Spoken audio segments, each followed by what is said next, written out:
Hi everyone, thank you for clicking on this video. My name is Naela and today I'm going to share something really fun and interesting in English, and that is idioms. Have you guys ever heard someone say it's raining cats and dogs and you imagine animals falling from the sky? Well, no, they don't mean that literally. That's an example of what we call an idiom. An idiom is basically a phrase where the words don't mean exactly what they say. Instead, the meaning is more creative or symbolic. So instead of saying it's raining heavily, English speakers might say it's raining cats and dogs, just to be more expressive. Now, why do we even bother learning idioms? Isn't English already complicated enough? Well, idioms are actually super important. They make your English sound way more natural, like how native speakers actually talk in real conversations.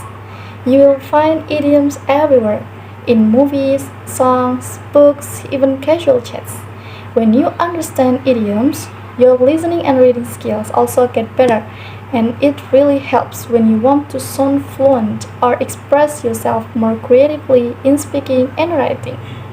Okay, now let's get to the fun part. Examples. I've grouped them into 5 types to make them easier to understand and remember. Let's go through them one by one. The first type is idioms with animals. So we already talked about raining cats and dogs, but here are more. One of my favorites is let the cat out of the bag, which means revealing a secret, usually by an accident. For example, I was trying to keep the surprise party a secret, but my sister let the cat out of the bag. Then there is a fish out of water. That's how we describe someone who feels uncomfortable in a new situations. Like, I felt like a fish out of water during my first day at university. Another common one is hold your horses. It simply means be patient. Maybe your friend is rushing you and you're like, hey, hold your horses. And one that sounds kind of scary, a wolf in sheep's clothing. This one is about someone who looks kind and nice, but they are actually hiding bad intentions. Alright, let's move on to the second type. Idioms with colors. Feeling blue means you're feeling sad. Not literally turning blue, of course, but emotionally down, like she's been feeling blue since her best friend moved away. Another fun one is once in a blue moon, which describes something that doesn't happen often. For example, I go to karaoke once in a blue moon, maybe like once a year.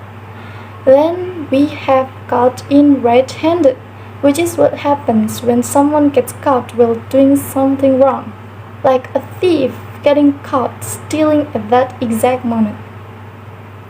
And white lie is a small lie, usually told to avoid hurting someone's feeling. Like when someone asks, do you like my new haircut?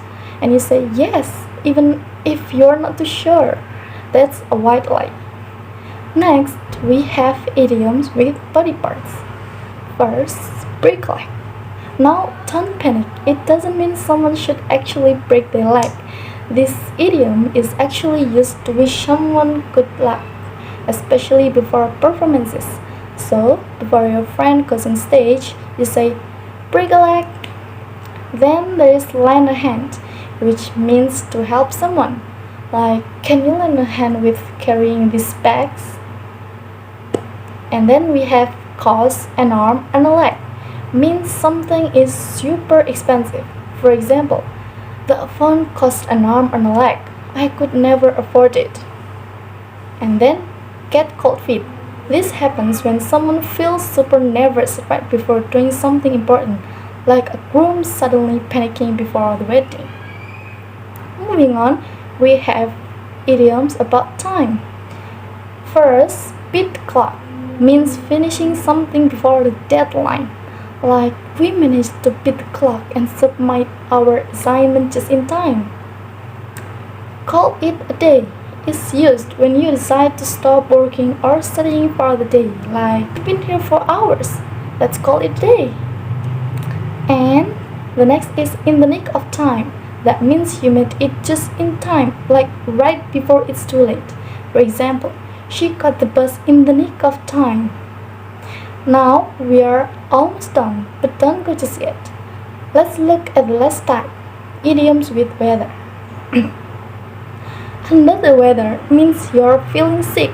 So if you're not feeling well, you can say, I'm a bit under the weather today. Come, rain or shine is used to say that something will happen no matter what. For example, she jogs every morning, come rain or shine. And then we have a storm in a teacup. This means someone is making a big deal out of something small, like an argument over who ate the last cookie. Chill, it's just a cookie. Lastly, throw caution to the wind. This is when you decide to take risks and stop worrying about being careful. For example, he threw caution to the wind and quit his job to travel the world. Alright, now idioms aren't only used in conversations. You can also find them in music, and it's actually a fun way to learn. For example, in the song Strong by London Grammar, there's the line turned a blind eye, which means to ignore something on purpose. And then we have In Forever Ever by Liana Firestone. There's cry over spilled milk, which means feeling sad over something that's already happened and can't be changed. And then in Katy Perry's The One That Got Away, it's time to face the music. That means it's time to accept the consequences of something that you did. And in The Boy Is Mine by Brandy and Monica, they say throw in the towel, which means to give up. Now, before we end this, here are some fun facts about idioms. Did you guys know that the English language has over 25,000 idiomatic expressions? That's a lot, right? Some idioms are very specific to culture, and many of them actually come from history. For example, the brick-leg one comes from old theater traditions. And the best part? Idioms are always evolving. People create new ones all the time, especially with social media and trends. So, how do we master idioms? You can start by practicing them in everyday conversations. Watch movies or series and try to spot idioms in the dialogue. Try guessing what they mean from context before looking them up. And if you're a visual learner, making flashcards can really help too. Okay, that's it from me. I hope this video helped you understand idioms better and inspired you to start using them more. Keep practicing, and remember, English is not just about rules and grammar. It's also about expression and creativity. Good luck on your learning journey, and see you next time.